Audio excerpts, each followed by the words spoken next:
The Samsung Galaxy Z Flip 7 gets so much right, it makes me wonder why more people don't carry a flip phone. It has an amazing screen inside and a useful cover display that's truly edge to edge. I wish it had a better processor, and using Samsung's software can be a real drag, but this is still an excellent flip with capabilities competitors can't match, like Samsung's DeX. If you are curious, go check it out, slap it shut, and you will want to take it home.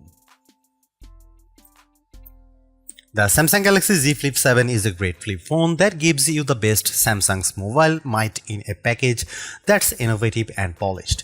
To say it's an improvement over past Galaxy flip phones would be an understatement. This is the flip I have been asking Samsung to make for years. It's not quite the best flip phone you can buy, but that's because flip phones have gotten really good, and the Galaxy Z Flip 7 makes a perfect argument for why flip phones may be today's best form factor. Think about it, what's better than a flip foldable? The Galaxy Z Flip 7 has a huge screen, the same 6.9 inches as the mighty Galaxy S25 Ultra, but it's smaller and lighter in every way, even before you fold it in half. And instead of the Ultra's questionable S Pen, the Flip 7 gives you a whole second screen to use. On top of that, it costs $200 less than an Ultra. Flip phones just make too much sense, so what's stopping them from being more popular? First, there is the durability question. The 7th generation of Samsung's flip phones still can't keep dust out, though it can handle being dunked in water thanks to its IP48 rating. Second, there are sacrifices required to make a folding phone, and the cameras are a downgrade from other Galaxy phones. This year's Galaxy Z Fold 7 got a 200 main megapixel camera, but the Flip 7 keeps its 50 megapixel cameras on the back. There is no zoom, only wide and ultra wide. A 200 megapixel sensor would have elevated the disappointment of not having a 3x telephoto lens or better. Finally, the battery takes a hit with the Galaxy Z Flip 7, maybe too big of a hit. The Galaxy Z Flip 7 doesn't last long enough.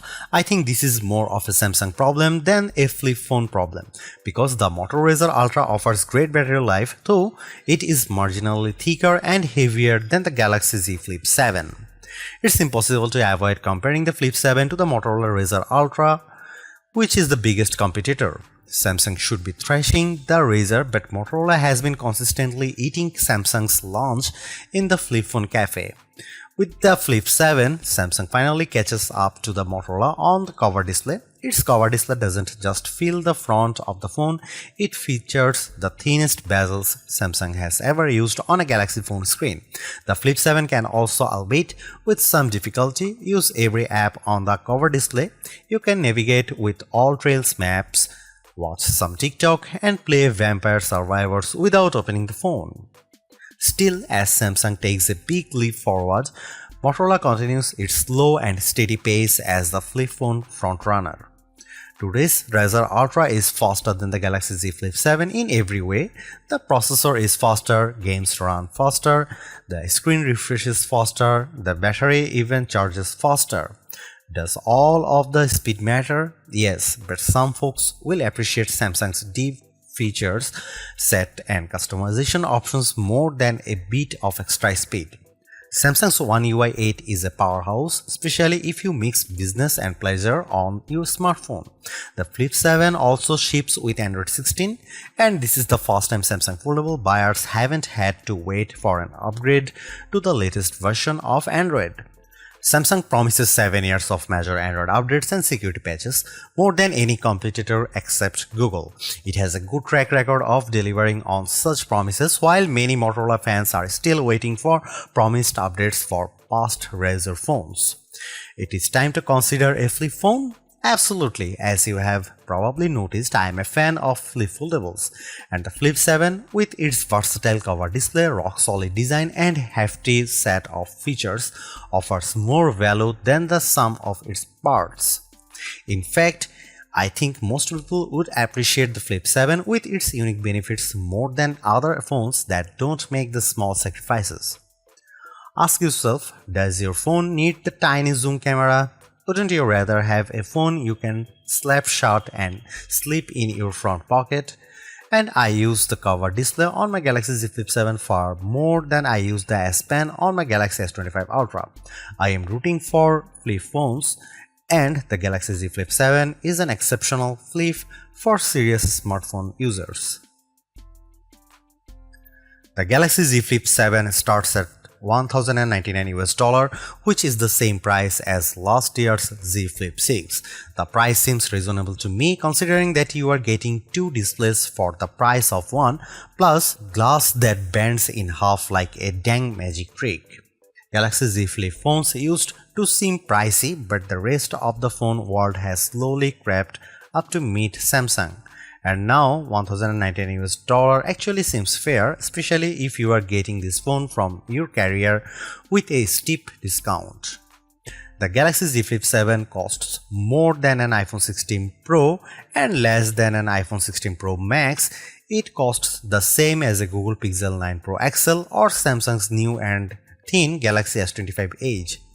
Most importantly, the Flip 7 costs less than the new Motorola Razr Ultra 2025 in the US, where the Razr Ultra starts at $1,299 US.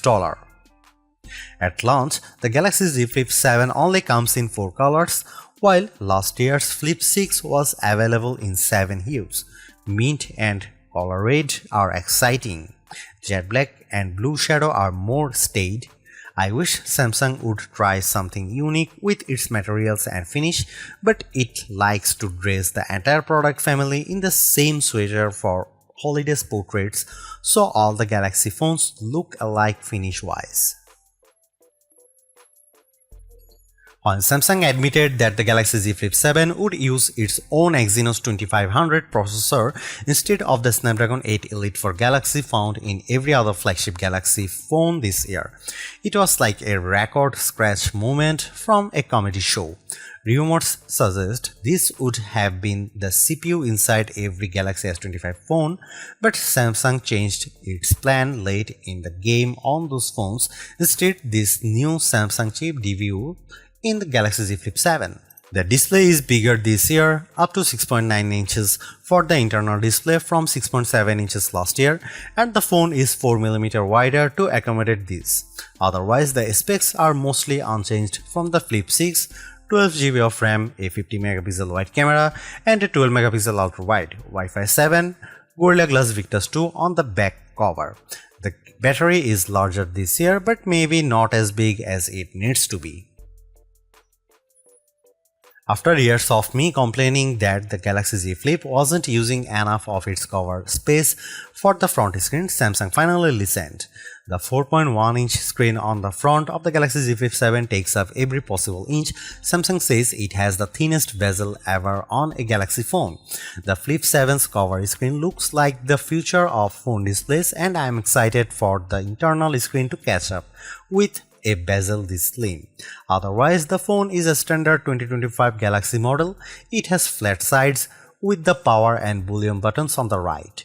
The power key acts as an effective fingerprint scanner, though it's more recessed than the power button on other Galaxy phones, and it was hard to find in the dark.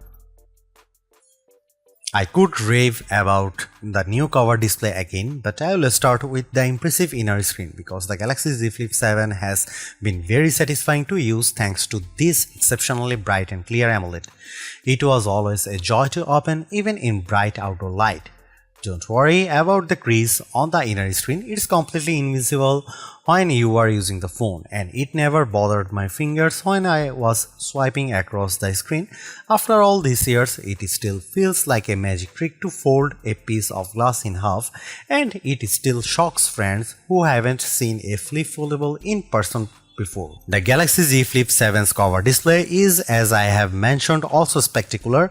The ultra-thin bezels make it seem to disappear, and you get plenty of room to work with apps and widgets on the 4.1-inch space. It's a great improvement to the Flip phone, and one I have been impatiently waiting to see. If you want a smartphone you can tweak and customize to your heart's content, get a Samsung phone. If you prefer something simpler, You can still grit your teeth and ignore most of the settings, the pop-up features, and the extra steps required to make things work. How bad is Samsung's software? Take the cover display for example. On the Motorola Razr, when you are using an app and you close the phone, the app shows up on the cover display. That's simple and intuitive. On the Galaxy Z Flip 7, not even close. To use an app on the front screen, you have to find the setting to enable apps on the cover display. This isn't in the cover display setting menu. It's in a menu called Advanced Settings and then Labs. Labs, can you imagine a more frightening way to hide a crucial feature? Why not just calling it Dungeon? And once you find Labs, you have only gotten started. You can enable a few pre-selected apps to work on the cover display, Maps, Messages, Netflix, or you can download another widgets called Multistar from the Galaxy App Store.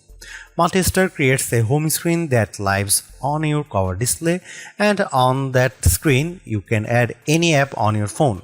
On the cover, you swipe to the Multistar screen and tap the app you want to open. Unfortunately, you can't set any of these up on the cover display itself. You can't even add widgets to the cover display without opening the phone. It feels like Samsung is still getting the hang of this whole cover display thing, but the Flip 7 is its best effort yet. Aside from those issues, I have many questions about Samsung's AI strategy. The company has a habit of talking up features that even never materialize. The Galaxy Z Flip 7 was supposed to have a special version of Google Gemini that could talk to me live while the flip screen was half closed. But I haven't been able to find a mode that works that way. Samsung's now brief home screen widgets and app is also a key selling point for its AI features, but it is truly a useless bit of software. It never offers me more than the weather and the first few appointments on my company calendar, which are always people who scheduled a day off. Samsung promised that this now brief and its Galaxy AI features would offer highly personalized information as the AI gets to know you through your Samsung devices and users' behavior. I carry multiple Samsung phones and wear a Galaxy Watch Ultra, and I have never seen anything personalized for my interests of habits. The Galaxy Z Flip 7 has a good set of cameras that took photos I enjoyed sharing. Images taken with Samsung cameras usually pop with bright colors and a highly sharpened look, but I have noticed on the last couple of phones that Samsung has been toning down this artificial look for a more natural photography style closer to what the iPhone produces. I am all for it. Don't worry, Samsung fans, you still get photos that look great, especially if you opt for Samsung's specialized modes. Samsung's portrait mode is probably the best on any smartphone. It isolated my subject neatly and blurred the background for a gorgeous look. Samsung's food mode is by far the best camera phone mode for taking food photos. I reach for my Galaxy phone whenever I bake something tasty and I want to share it. Samsung's AI editing features are also the best I have used on any smartphone. When you cut an unwanted person or object out of your photo, the Galaxy Z Flip 7 does a perfect job of filling in the gaps. If there are floors, board, or vertical blinds behind them, it fills this in seamlessly. Of course, the Galaxy Z Flip 7's coolest camera trick is letting you use the cover display as your viewfinder for photos.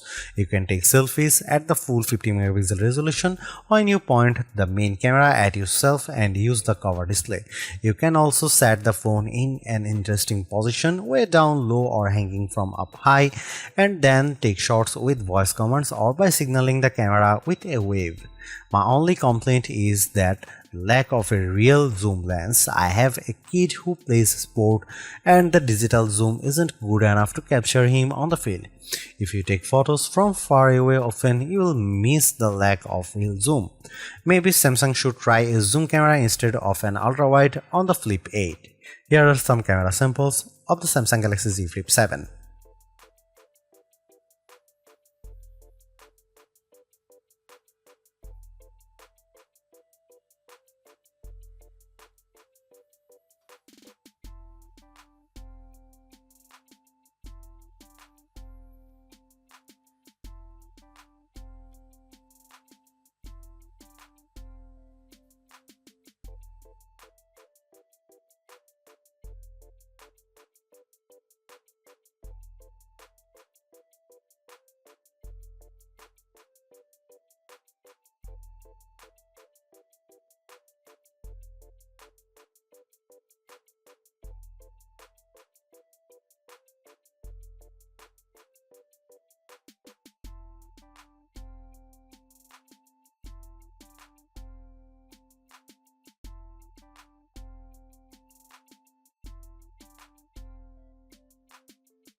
In my real-world tests, the Samsung Galaxy Z Flip 7 performed well. I used it for a variety of complex tasks, including running two apps with one at top and other at the bottom of the inner screen, and plugged the phone into my monitor for the full Samsung DeX treatment.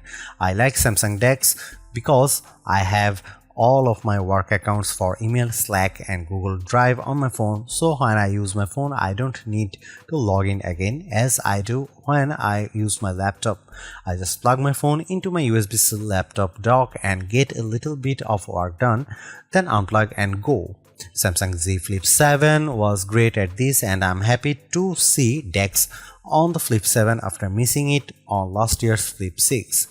That said, in benchmark tests, it's clear that the Samsung Exynos 2500 lags behind the Qualcomm Snapdragon 8 Elite, and it's a shame that the Flip 7 and Galaxy Z Fold 7 run on different platforms. In our lab tests, the Exynos 2500 did not beat the Galaxy S25's Snapdragon 8 Elite for Galaxy platform in a single test. Not processor speed, graphics performance, web browsing, AI and machine learning tests, nor any other benchmark we run. In every way, the Exynos 2500 is inferior to the Snapdragon 8 Elite. Worst of all may be the chip's power consumption, which I'll get into the next section. Samsung isn't doing itself any favors by ditching one of the best mobile platforms I have ever used, the Snapdragon 8 Elite, and I hope it doesn't ever make the same mistake again. In the end, while not absolutely perfect, the Galaxy Z Flip 7 represents a major step forward for Samsung's pocket-sized foldable series. The compromises are smaller to the point where they are easy to ignore. It's a great all-rounder, has a much better cover screen, better camera performance, and an internal screen that's not too narrow. I really like it. You could argue that Motorola Razr 60 Ultra makes better use of the cover screen, and I'd agree with that assessment, but with the build quality, display quality, software optimizations and improved cameras, the Galaxy Z Flip 7 is much closer to competing with Motorola's Super Clamshell. And in some ways, it's actually better. This is a wonderful phone and one that's a joy to use.